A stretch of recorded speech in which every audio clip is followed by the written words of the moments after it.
கலைஞர் குறித்த இந்த புகைப்பட கண்காட்சி எனக்கொன்றும் வியப்பளிக்கவில்லை. காரணம், அவரது வாழ்க்கை எல்லா வியப்புகளையும் தாண்டியது. இத்தனை பெரிய கண்காட்சி அமைக்க ஒரு மனிதனுக்கு சரித்திரம் வேண்டும், சம்பவங்கள் வேண்டும்.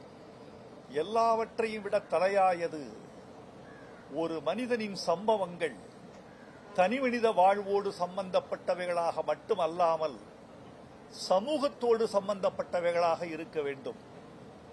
கலைஞருடைய வாழ்வு தொடக்கம் முதல் நிறைவு வரை இதில் சித்தரிக்கப்பட்டிருக்கிறது.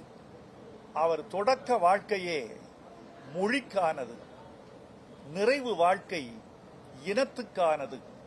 மொழி, இனம் என்ற இரண்டு கரைகளுக்கு நடுவே சுழித்துக் கொண்டோடிய பேராறு அவர், பிரவாகம் எடுத்தோடிய நதி அவர். செய்திகளை உடனுக்குடனும் துல்லியமாகவும் தெரிந்து கொள்ள சப்ஸ்கிரைப் பண்ணுங்க.